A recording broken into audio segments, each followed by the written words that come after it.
incredibly interesting news. I'm just going to keep talking while we get rolling here a little bit. I can't see the comments yet, but hopefully we are rolling. Now it looks like we are. Olga Lautman back after my big absence last week. Sorry about that. I got two things confused last week, and we missed last week's Trump Tyranny Tracker. But it's so nice to see you again, Olga, on a You big news too. evening. Day 310 of the Trump administration, and we are tracking the most significant authoritarian developments of the last, I want to say 24 hours, but just in the last hour, we've had so much news break.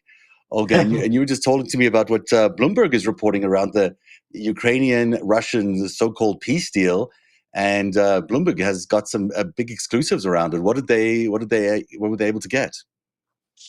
A transcript, a phone call, a recording, an actual An recording. actual Um, recording.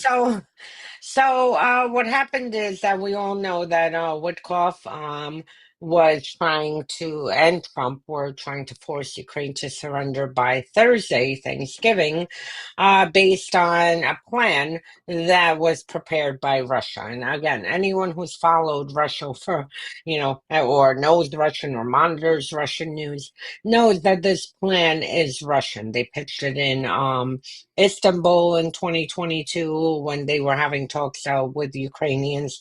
They pitched parts of it in Belarus in 2022. So this At least isn't they're a. consistent, It's Yeah, always the I same mean, thing. yeah, they've demanded the same exact things, Yeah. which is basically, um, shredding Ukraine's military, having Ukraine hand over territory that Russia doesn't occupy. They've gone through it every year.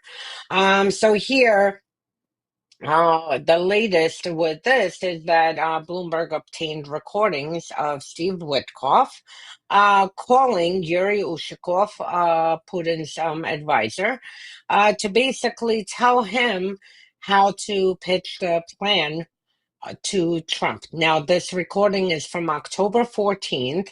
Mhm. Interestingly enough, the Trump Putin call was held on October 15th.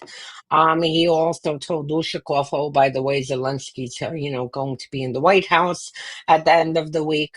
And he Wow. basically told him, what to say. Not that Trump needs much convincing because Trump himself is owned by the Russians, but he told them, how to frame their demands to make it look like it is something that would have come from Trump Right. and from the US side. And He's that's taking it. a And the whole, Russian plan and then yeah, telling the Russian advisor how to sell it to the American president. Wow. exactly. I mean, in any other country, if we didn't live in a banana republic, and it's not just now, it feels like the past decade, Um, people like this usually get arrested because Yeah. you cannot work for a foreign intelligence agency or for a foreign government to tell them what to do against the interest of, for instance, the United States or UK or Germany or any other country. But here we are. You have Witkoff who is working for the Russians. I Mhm. mean, this is as clear as day. It's been as clear as day since he stepped on the scene. He's been, doing everything. This is like the fourth time that they are trying to force Ukrainian surrender. And, and for me, it's, infuriating because people are dying in Ukraine. And I mean, the fact that, seeing America in this position, it's absolutely gross to see America, on the world stage that's like humiliating itself by working and acting as a proxy of Russia. Yeah, it doesn't even work for the But Republicans anymore. Even Mitch McConnell was out criticizing today, saying, Trump is being made a fool by Putin by projecting this as anything other than the American plan. And of course, it's a non-starter. Then Rubio was out today with some sort of alternative that he crafted with Ukraine. That is not going to be acceptable to Russia. And so we're basically wasting our time yet again, which is what you've described time and time again. Every time there's been an attempt by Russia to sort of force a surrender, I don't even want to call it a peace deal. Uh, no, it's not a peace it's deal. This it's is charades, really. Yeah, and this is why I laugh because, unfortunately, the American media is so idiotic. Like today, I was watching Wolf Blitzer in the morning, and I'm like, and he's like, the breaking news, we're on the verge of a plan. Mm, And finally, I can't believe it took 4 attempts of surrendering Ukraine to bring Ukrainian parliamentarian on finally. mm, Kira, she's amazing. Um, and Kira finally, explained to Americans what the frickin' American media fails to explain. Ukraine has, is a country of laws. They have this weird thing called the Constitution, so, uh, They can't, Zelensky can't wave away an inch of land. No one can surrender land. She can't even, as a parliamentarian. The Rada doesn't have, you know, the power to surrender land. it's just also not a done That thing in the world these days. So they're basically just changing, 70 years of international law.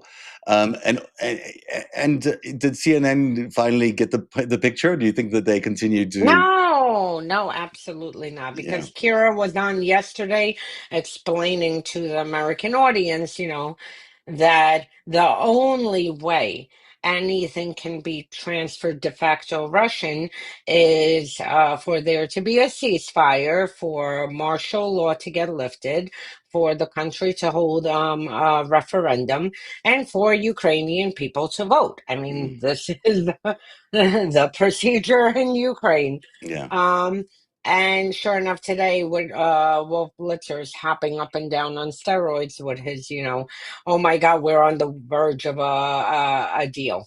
No, Uh, we're not. We are as close to a deal as we were in December of last year, and January, and February, and March, April, and that's yeah. it. And like I keep saying, I promise you, this is all going to fade away.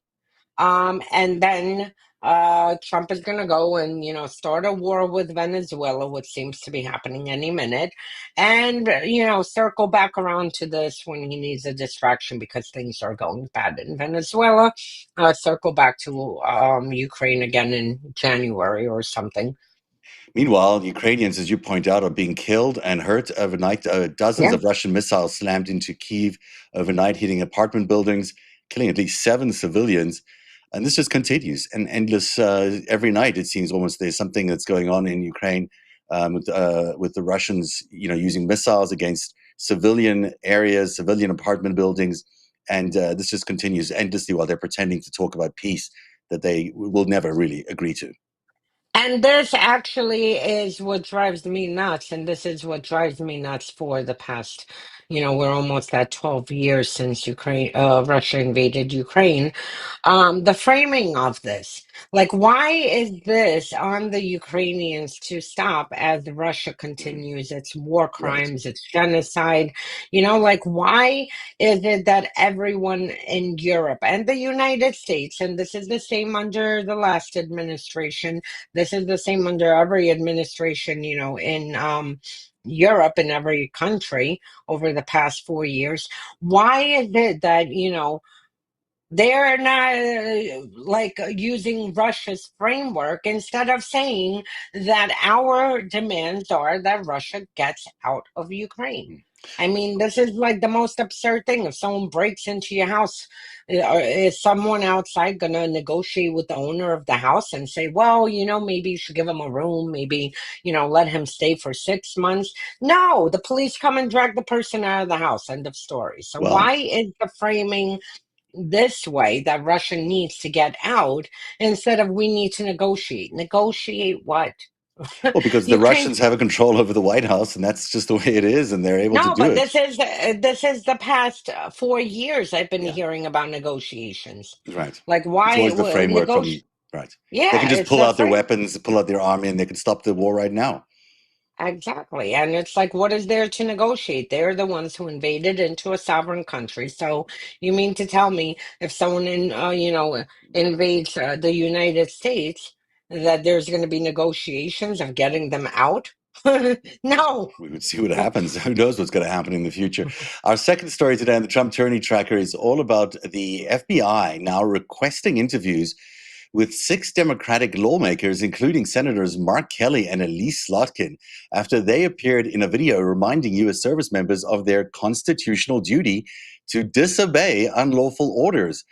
5 of the 6 are military veterans. Defense Secretary Pete Hegseth announced the Pentagon would investigate Senator Kelly, a retired Navy captain and former astronaut. President Trump has called for the lawmakers to be arrested, calling their actions seditious and, quote, potentially punishable by death.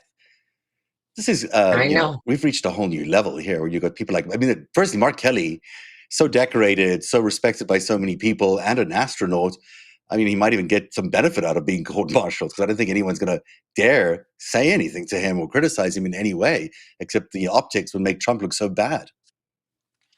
Well, I mean, if we had a functioning FBI, they should be pulling in Witkoff right now and asking, why in the hell are you working for a foreign country? Because, I mean, whether they're an adversary or ally, as an American, you shouldn't be advising any country Right. while you are involved or True. have an official position. That's where the FBI really should be. But yeah, no, the whole thing is theater. This is all distraction.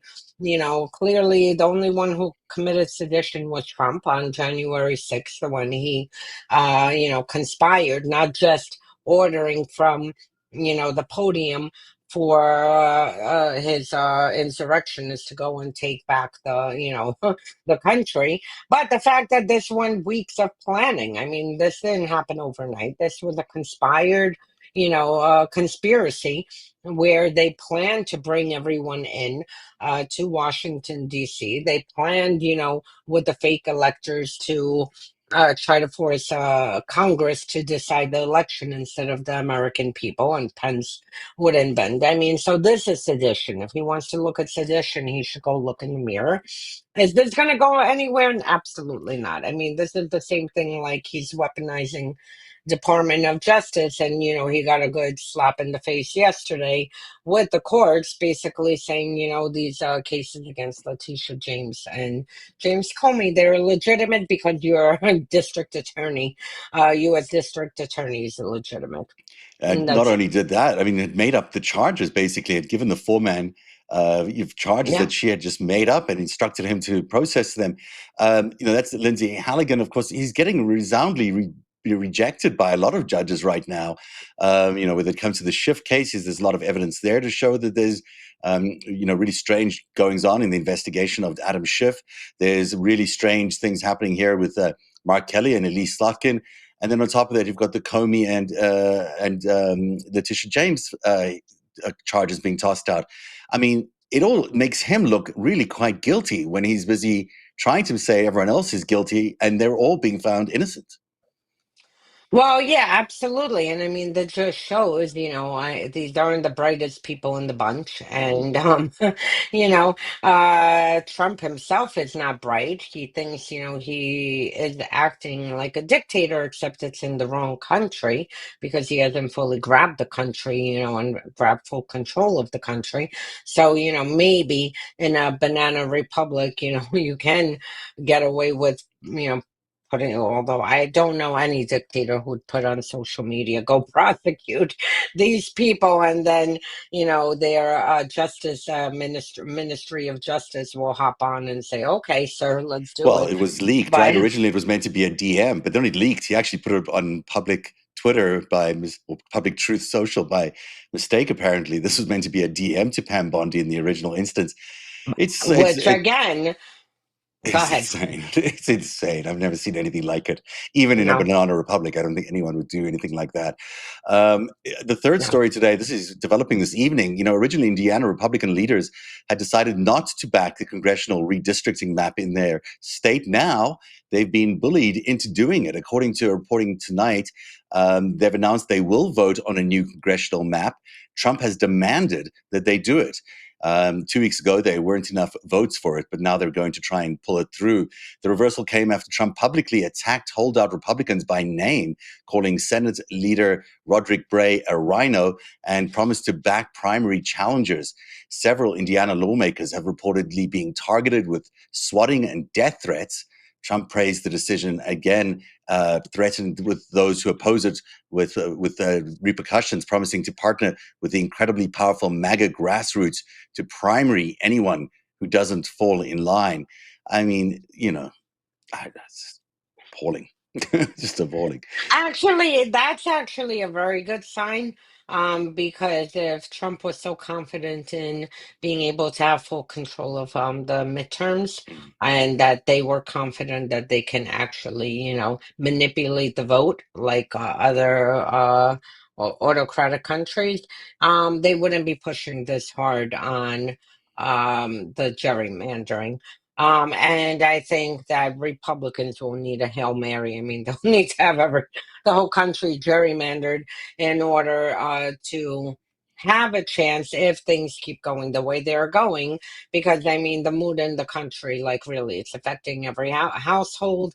We see the economy's not in good shape, and people are more so than it being on the wrong path is the fact that people feel it. And once you feel negative about the economy, you're negative about the people in power.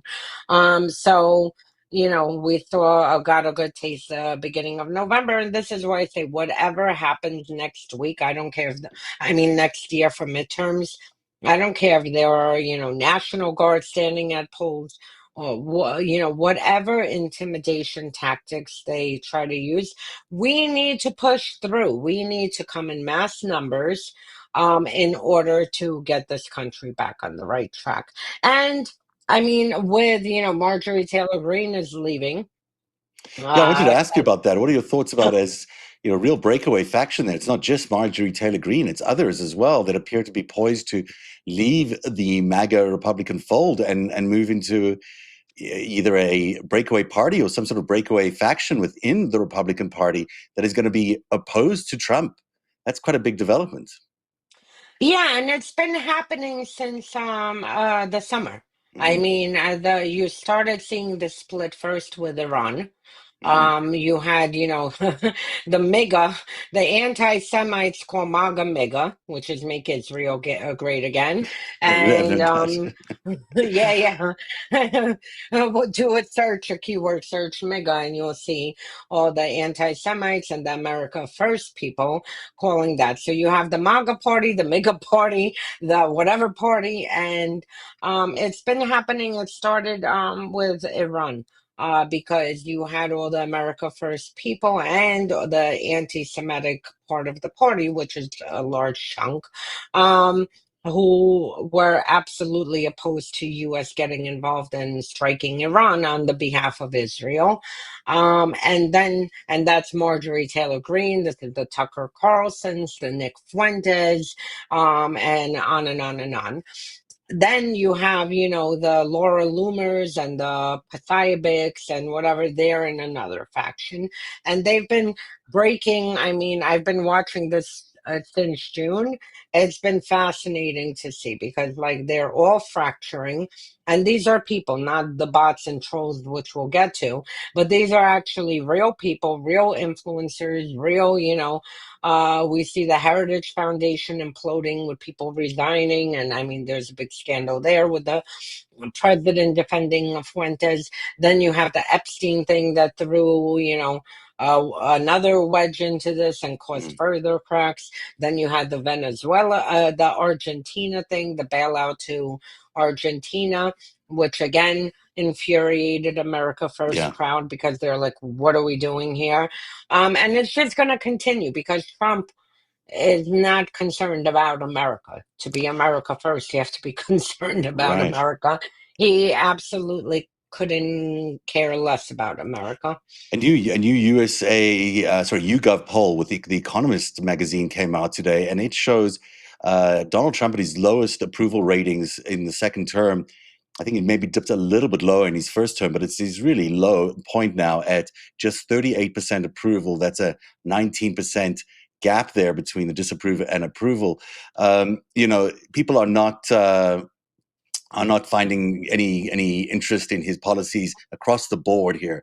And when you look at the more details of this, there's just a drilling down here. I mean, you may not be able to see it because it's a bit fine, but as you point out, he's negative in every single issue, everything from the economy into tariffs, into inflation, into this. This is the Marquette poll as well, backing up the other results, all the way down to the Argentina mess. Where he just every single thing he's below water on, not doing very well at all. And when you look at the projections into the next midterms, 49% Democrat, GOP 44%. So he really does need that gerrymandering in order to get through this in the next. I don't even think that would I don't help think it's him. going to help either. Uh, But the one thing I found really Honestly. interesting was this economic pain. Is 46% of Americans, or I think it's Americans, say that Trump has hurt them with economic pain because of his policies, and that's pretty dramatic for a guy who's claiming that he's got the best economy in the entire world.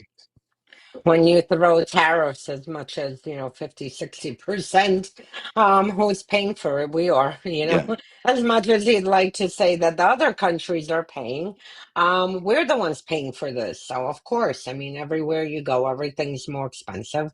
The electric bill is through the roof, all the utilities, and the economy's going to get worse because with the tracker, I document, we never cover it, but I document, have a economy section. And I mean, you have defaults of cars up in their highest level, and I don't even know how long. And all the underlying factors in the economy are like, flashing red. I mean, absolutely. Because there's so only a few whatever's, companies that are really driving the economy right now. These AI companies, you take them out of the mix, and everyone else is really suffering. So that trickles down very easily, and it puts us on a very knife's edge, really, in terms of the economy collapsing or the stock market crashing at a very specific point.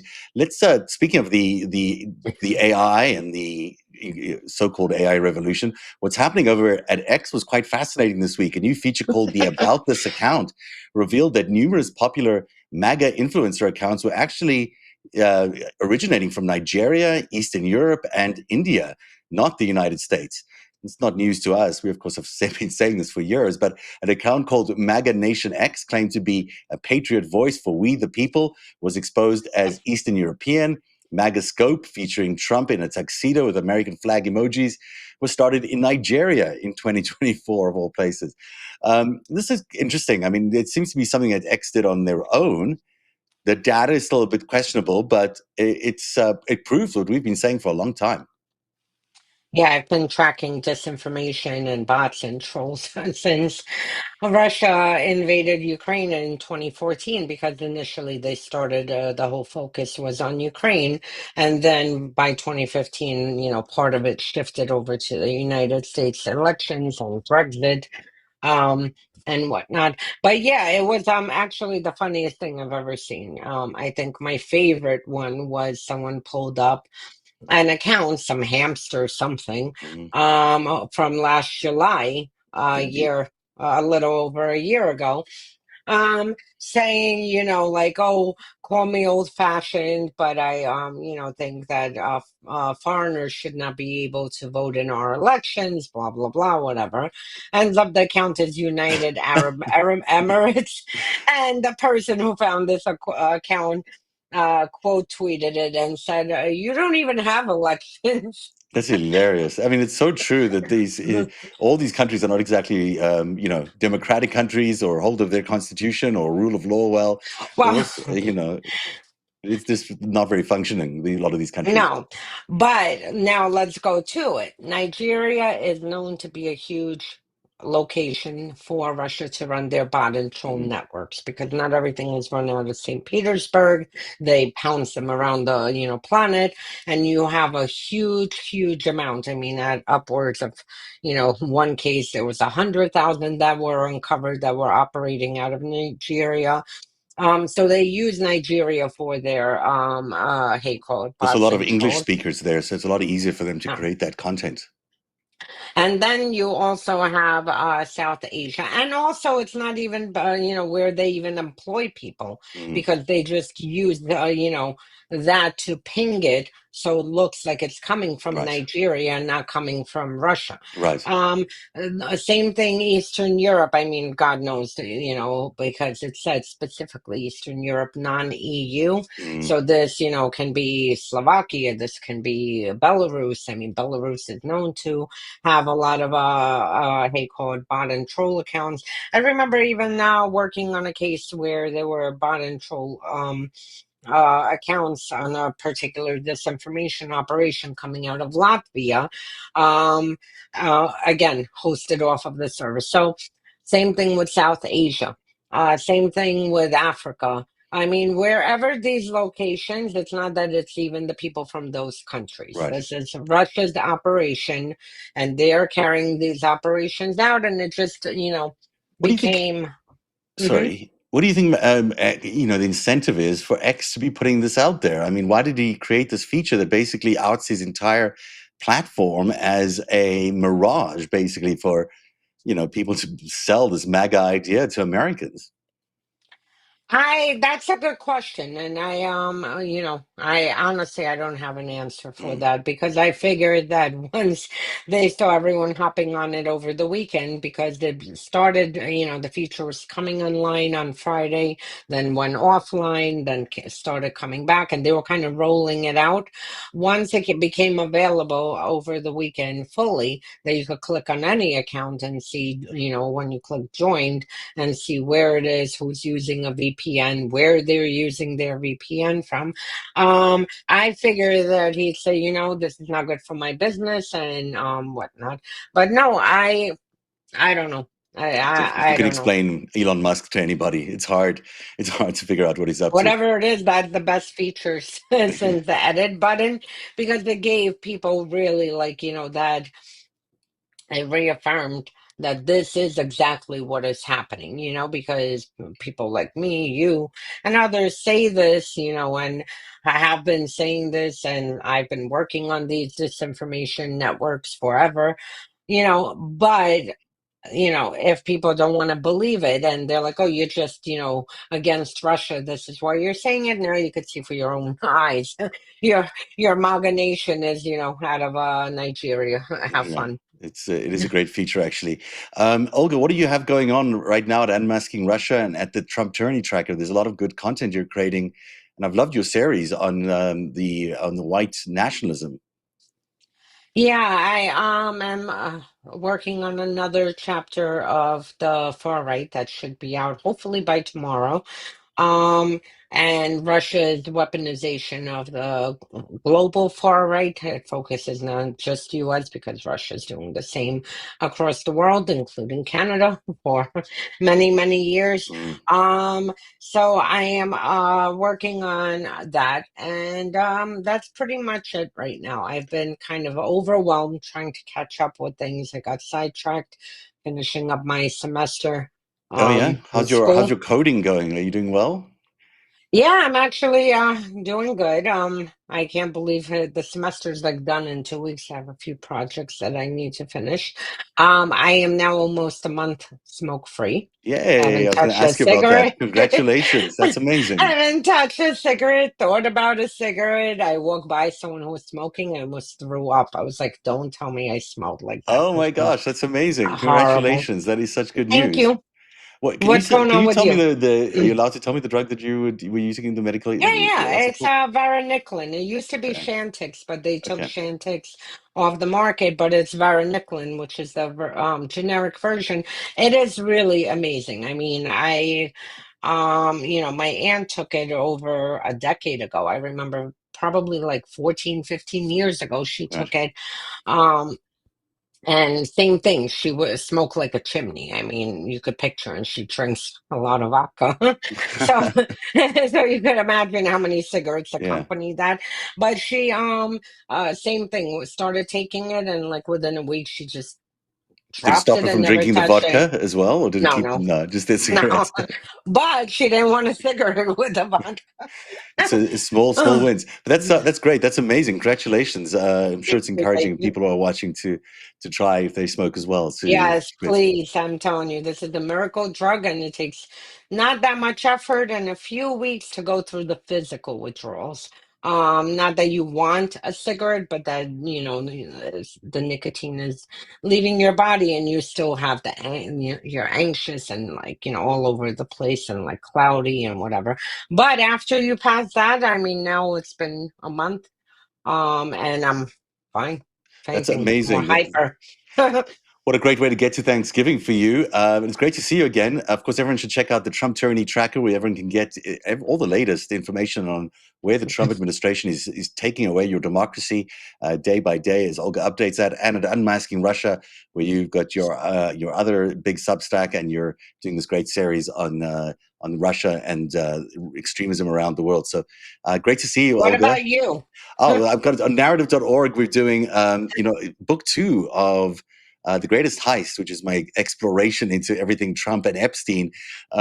In book 2, we're looking at 2008. We're looking at how Jeffrey Epstein was really involved in crashing the market in 2008, and how it involved JP Morgan, Jamie Dimon, the entire executive of that bank, and how it all ties into the prosecution by the Palm Beach Police Department and the FBI. It's quite an interesting tale, and we're only on chapter 3, so I hope people check it out. I hope you check it out, and I'd like to hear your thoughts when you get a moment.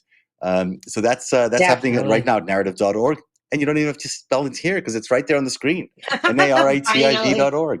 How good is that? Finally. Small victories, right? Thank you, Olga. Have a great night. Have a great Thanksgiving to you and And yours. Thank happy Thanksgiving to everyone. And please, I'm asking everyone as you celebrate this Thanksgiving, keep Ukraine in your thoughts because what is happening there on a nightly basis, I mean, people are still buried under rubble right now after the latest attack. And it feels like every other day people are being pulled out of rubble. And I mean, Russia is strategically hitting Ukrainians. So I ask everyone who's watching, please just, keep Ukraine in your thoughts and that's it. It's not going to be It's peaceful good. there. It's a good thought Or for Thanksgiving for everybody. We're very blessed in America. Have a great night, everybody, and have a great bye. night, Olga. Bye bye.